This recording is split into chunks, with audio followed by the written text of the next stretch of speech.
ఇప్పుడు సీజను బఠానీల సీజన్. అయితే బఠానీలతోని ఈరోజు ఆలు ఏసి మంచిగా కొత్తిమీర, పుదీనేసుకొని గిట్ల గ్రీన్‌గా ఉండే గ్రేవీ, చిక్కటి గ్రేవీతోని కొద్దిగా ఫ్రెష్ క్రీమ్ ఏసుకొని రోటీ పెట్టుకొని తింటే మస్తు టేస్టీగుంటది. ఖచ్చితంగా మీరు ట్రై చేస్తేనే మీకు అర్థమైతది. హాయ్ ఫ్రెండ్స్, అందరూ ఎట్లున్నారు? మంచిగున్నారు గదా! నేను గూడా మంచిగున్నా. ఇగ మన రెసిపీలకైతే పోదాం. ఫస్టు ఒక జార్ తీసుకుంటానా, కొత్తిమీర మాత్రమే యేసుకుంటాను. మీకు ఇష్టం ఉంటే పుదీనేసుకోవచ్చు. ఇక్కడ నేను కొత్తిమీరనే యేసుకుంటాను. ఇక అల్లం యేసుకుంటానా, ఫ్రెష్ అల్లం. దాంతో పాటు పచ్చిమిర్చి. ఇది కారం లేని పచ్చిమిర్చి. కారం ఉంటే మాత్రం గిన్నేసుకోవద్దు, కడుపులో మండుతది. ఇక 4 పచ్చిమిర్చి ముక్కలైతే యేసుకున్నా. యేసుకొని కొద్దిగా పెరుగేసుకుందాం. పెరుగేసుకొని ఒక చిన్న ప్యాకెట్ పెరుగైతే సరిపోతది. అది కూడా పుల్లటి పెరుగేసుకోవద్దు. తియ్యటి పెరుగేసుకుంటే మంచిగుంటది కర్రీ. తియ్యగుంటది. ఎందుకంటే ఇలా మనం టమాటాలు ఎత్తలేం. కాబట్టి మీరు పెరుగేసుకోవాలి. తియ్యటి పెరుగైతే మంచిగుంటది. ఇక పెరుగేసుకొని మనం మిక్సీ పట్టుకోవాలి. చూత్తాంటే కలర్‌ఫుల్‌గా ఉన్నది గదా! కర్రీ గూడా గట్లనే కలర్‌ఫుల్‌గా ఉంటది. టేస్టీగా ఉంటది. ఇప్పుడు మళ్ళా పాన్ పెట్టుకుందాం. పాన్‌లో ఆయిల్ పోసుకుందాం. ఎక్కువ ఆయిల్ గూడా అవసరం లేదు. 2 టేబుల్ స్పూన్ల వరకు ఏసుకోండి. ఇట్లా ఆయిల్ ఒక్కసారి వేడయిందో లేదో గప్పుడు మనం ముందుగానే కడిగేసుకొని నీళ్ళలో నానబెట్టుకున్నాం గదా! అంటే నీళ్ళలో ఉప్పేసుకొని ఆలుగడ్డలు కడిగేసుకొని ముక్కలున్నాయి గదా! గవ్విండ్లేసుకుందాం. నేనైతే ఆయిలు వేడి గాకముందే ఆలు ముక్కలైతే ఏసిన. మీరు గట్లెయద్దు. కొద్దిగా ఆయిల్ వేడైన తర్వాత ఎయ్యాలి. ఏసుకొని గిట్ల ఒక్కసారి మంచిగా కలపాలి. కలిపేసుకొని ఒక 2-3 నిమిషాలే కలపాలి. ఎక్కువ గూడా కలపొద్దు. తర్వాత మనం ఇలా ఇప్పుడు సీజన్ బఠానీలు గదా! ఆ బఠానీలు గూడా గిల్లేసుకోవాలి. నేనైతే ఒక ముట్టేసుకుంటానా, ఏసుకొని మంచిగా కలుపుకోవాలి. చూత్తాంటేనే కలర్‌ఫుల్‌గా ఉన్నది గదా! గ్రీన్ అండ్ వైట్‌లా గట్లనే ఉంటది టేస్ట్ వైస్. మీరు ట్రై చేస్తే మీకు అర్థమైతది. గిట్లయితే మంచిగా ఒక 2-3 నిమిషాలు మనకు బఠానీలు తొందరనే ఉడుకుతాయి. కాబట్టి 2-3 నిమిషాలు మాత్రమే కలుపుకోండి. అప్పుడు మనం ఏం చేయాలంటే ఒక ప్లేట్ తీసుకొని ఇవైతే తీసుకొని పక్కన పెట్టుకోవాలి. గిట్లయితే మళ్ళీ గిదే ప్యాన్‌ల కర్రీ ప్రిపేర్ చేద్దాం. ముందైతే తీసుకొని పక్కన పెట్టుకుంటాను. ఇప్పుడైతే గిన్నెలో ఆయిల్ పోసుకోవసరం లేదు. ఉన్న ఆయిల్‌తోనే మనం అడ్జస్ట్ కావచ్చు.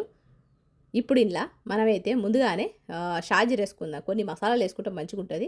ఇక్కడ షాజీరేసుకున్న, ఇలాచి, లవంగాలు, దాల్చిని గంతే, ఎక్కువ అవసరం లేదు. ఇవి 4 ఏసుకొని ఒకసారి మంచిగా కలుపుకుందాం.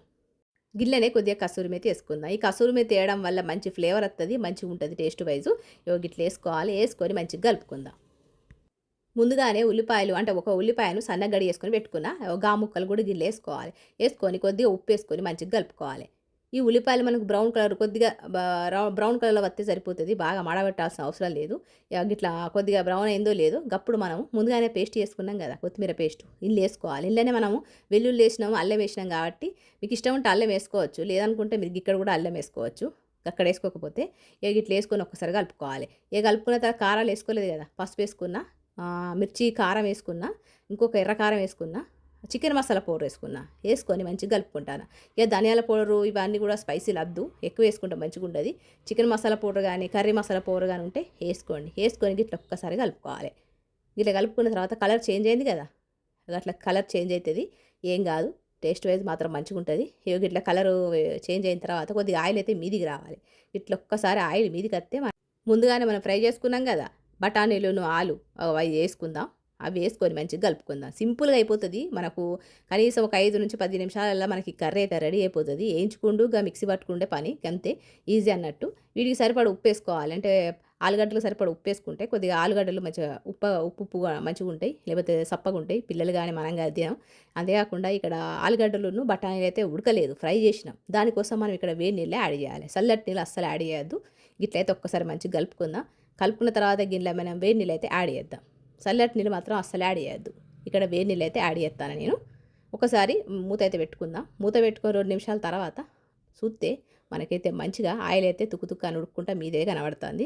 నీళ్ళు పోసిన క్లిప్ అయితే మిస్ అయింది. గిట్లయితే రెడీ అయిపోయింది. గ్యాస్ ఆఫ్ చేయాలి. ఇక ఫ్రెష్ క్రీమ్ ఏసుకుంటానా, ఏసుకొని మంచిగా వేడి వేడి అన్నంలో గానీ, చపాతీలో గానీ, పులికార మాత్రము సర్వ్ చేసుకొని తింటే మాత్రం సూపర్ టేస్టీగా ఉంటది. మరి ఈ రెసిపీ నచ్చితే ఒక లైక్ ఇయ్యండి. మరొక మంచి రెసిపీతో మిమ్మల్ని అయితే కలుస్తా మరి. ఉంటా మరి. నమస్తే.